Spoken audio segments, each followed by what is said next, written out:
The U.S. Green Berets, an often overlooked Tier 1 unit in SOCOM. Let's go.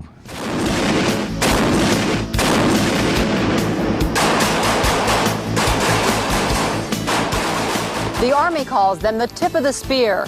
They are the original A-Team, the secret soldiers who stand ready 24/7.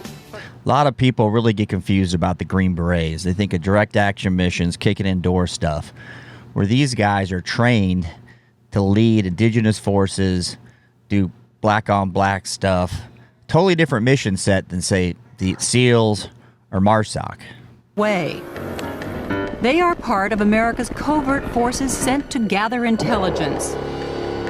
The saviors of those caught behind enemy lines. Teachers of local people in foreign countries in need of military skills. The epitome of unconventional warriors. Their motto, anytime, any place, anywhere to liberate the oppressed. Yeah, these guys can be working all the time on deployment. So there could be no war going on, and they can be working like in South America, helping gear up indigenous forces to take on an insurrection. There's always something going on with these kind of units. A lot different than a lot of other Tier 1 units you hear about, just because of what their original mission was.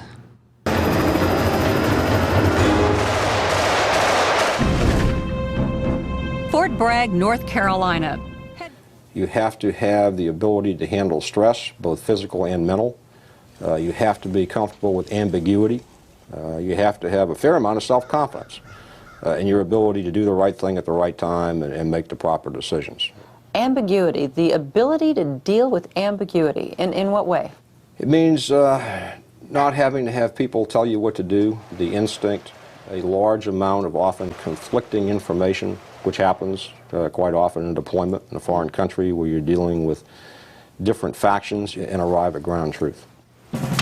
One thing that makes these guys different is you're not going from boot camp to try out for Green Berets or Special Forces. Like the Rangers, you can do that. The SEALs, you can do that. These guys want experienced infantry guys to try out. So it's a different mindset, different culture of what they're trying to do. So you get a higher level of incoming candidate in their training and experience, which is important when you're trying to work with indigenous folks, people on our side, get them geared up to do whatever is necessary. Special Forces is an all-male unit that dates back to 1952. For the remainder of the 20th century, Special Forces earned a reputation as fearless warriors. Wherever, whenever conflict erupted, they were there. They still are. Today's Special Forces number just over 2,000. And Special Forces, as we know it today, is somewhat a modern-day thing, right? So it didn't really start until World War II. The first ones primarily were the Marine Raiders. You had UDT, but you really didn't have what we have today, these really refined Green Berets, SEALs, PJs, that type of thing. So we've changed a lot. So most of the wars have been fought by average Joe Grunt. You get these guys that are the real surgical blade of the arsenal. Two men can successfully complete a mission, but a traditional Operation Detachment Alpha, or A-Team, consists of 12 of the most well-trained men in U.S. military. We get to the point where not only do we know each other's likes and dislikes, we also know each other's breathing rate, step rate, because when you go out into the woods, and Special Forces A-Team will have to depend on itself a lot of times, and that's a very important point. So you don't have all the luxuries of the supply, logistics, and all that with you. Small group like we saw in Niger, where those Green Berets were killed. There's a handful of them. They were training some indigenous forces there. They got ambushed. They didn't have the ability to call in air support or call in reserve units to help out.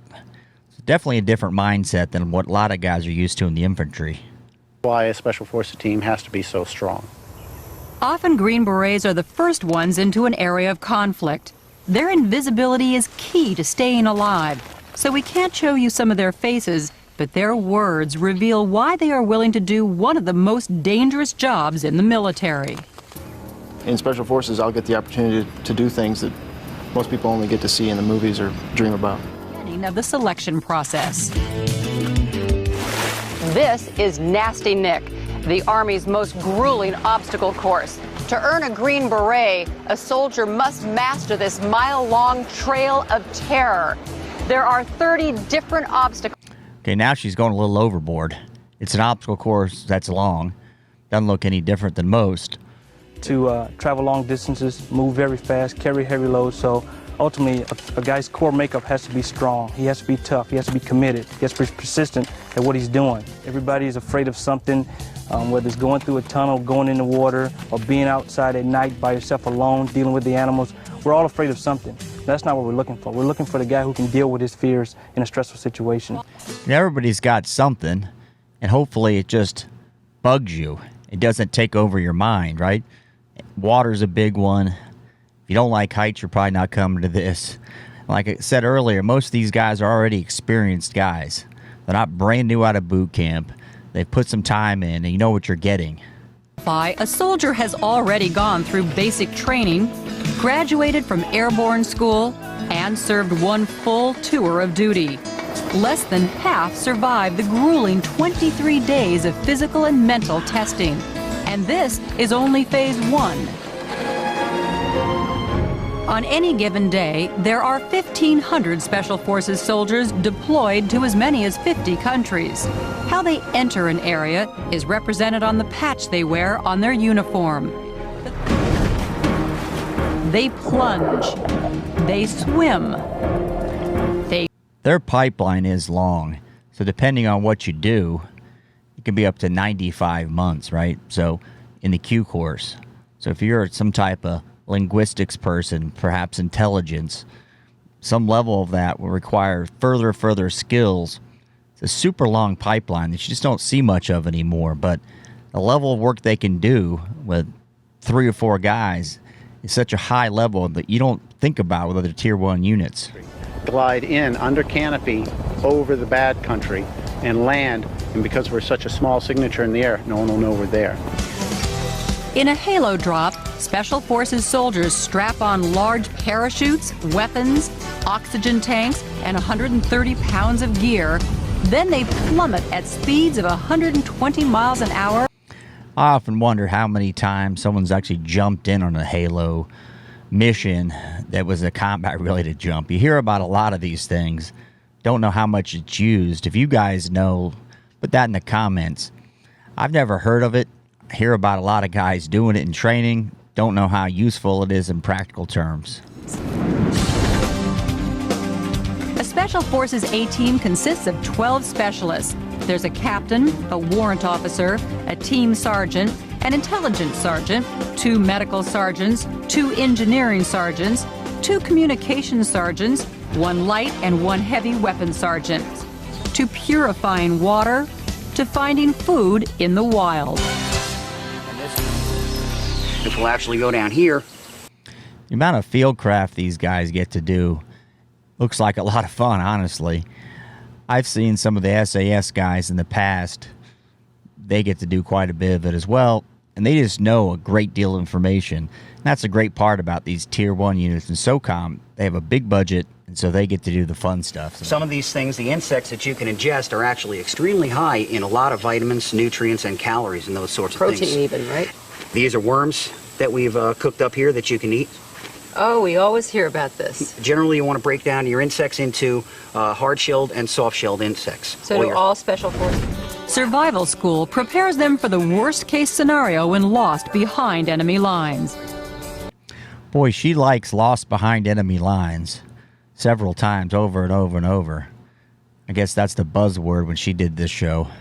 But when operating in a foreign country, they draw on a whole other set of skills that have taken months, even years to master. Нападение. Атака. Противник. Enemy. Behind closed doors, in a traditional classroom, Special Forces soldiers study at least one of 20 languages. Noć je padala veoma brzo jer je nebo bilo So you get a bunch of door kickers, right?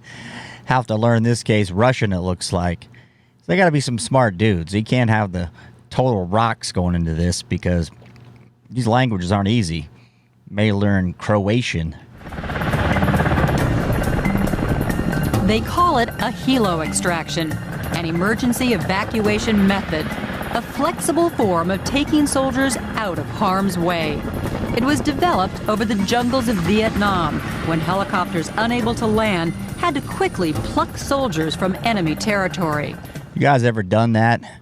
I have, and it's actually fun. Usually leading up to it's not, but actually doing it is a good time, and it definitely gets an adrenaline rush going. Began with a matter-of-fact briefing. As they tied thin ropes around my body, I tried to get a feel for what was about to happen.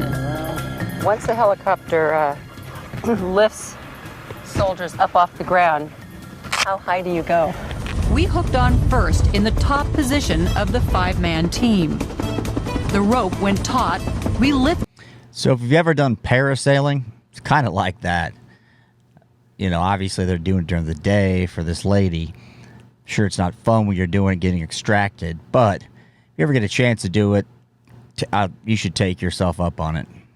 Often within seconds, we were flying hundreds of feet above the ground. They can speak foreign languages. They can push themselves beyond ordinary human limits. They can survive in enemy territory, and they are ready for war. Short of war, this is as real as it gets. You figure the guys that are the enemy actors, most of them are trained Green Berets.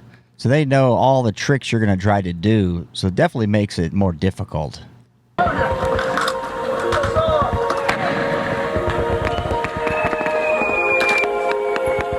can't see nothing, no vest, no vest. I'm moving up. In these mock war exercises, there are 150 local volunteers who play the part of the oppressed Pineland residents, 120 volunteers from the 82nd Airborne who play the role of the hostile military, 40 Special Forces instructors, and 120 of the Army's newest batch of secret soldiers. To get to this point, so you figure there's a lot going on there.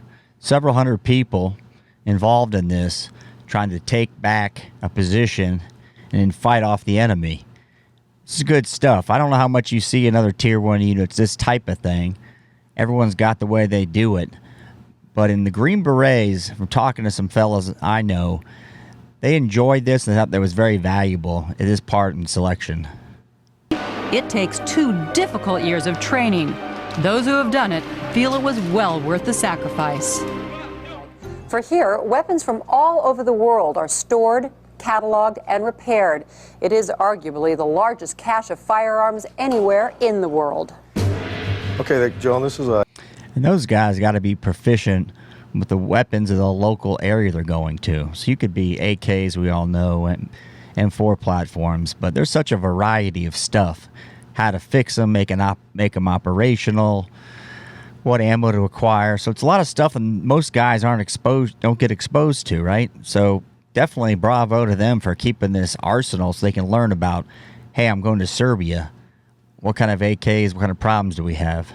Machine gun made in Sweden, the M50 Madsen. This is one of my favorites. It's got a lot of history behind it. This is the MP40. It's a German weapon that was used in World War II. And if you look, you can see some of the original Nazi-type markings here. That's a mini Uzi.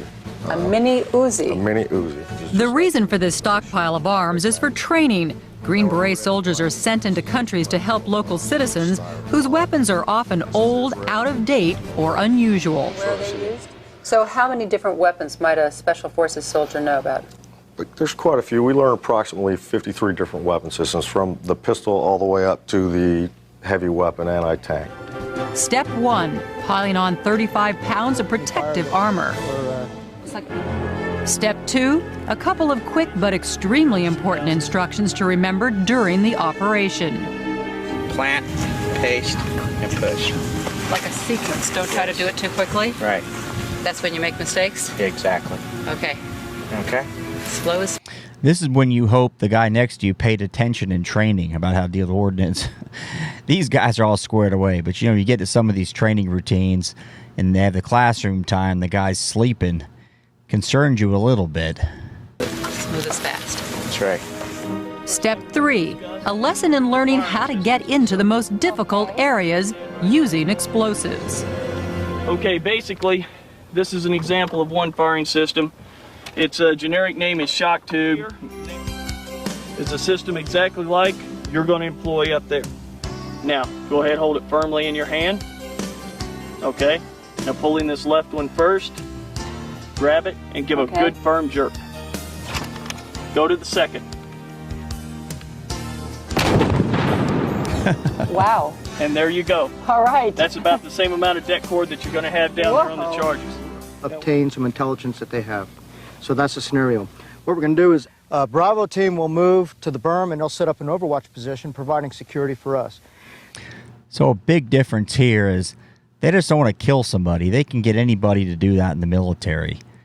Drop a bomb on them for that matter. They want to go get intelligence.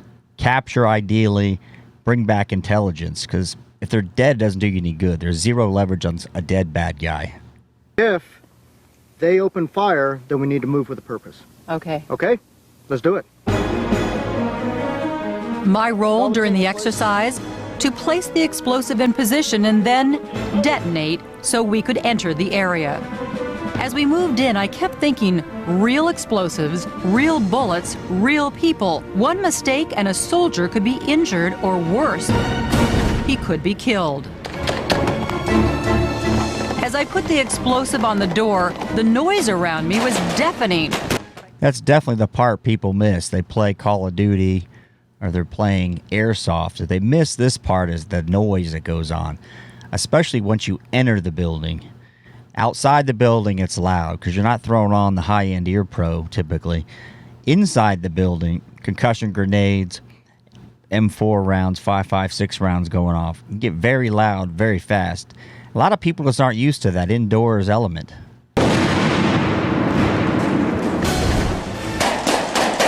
Room clear!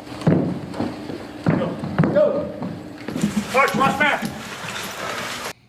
And these guys have probably done this before this operation or before this exercise hundreds of times, right?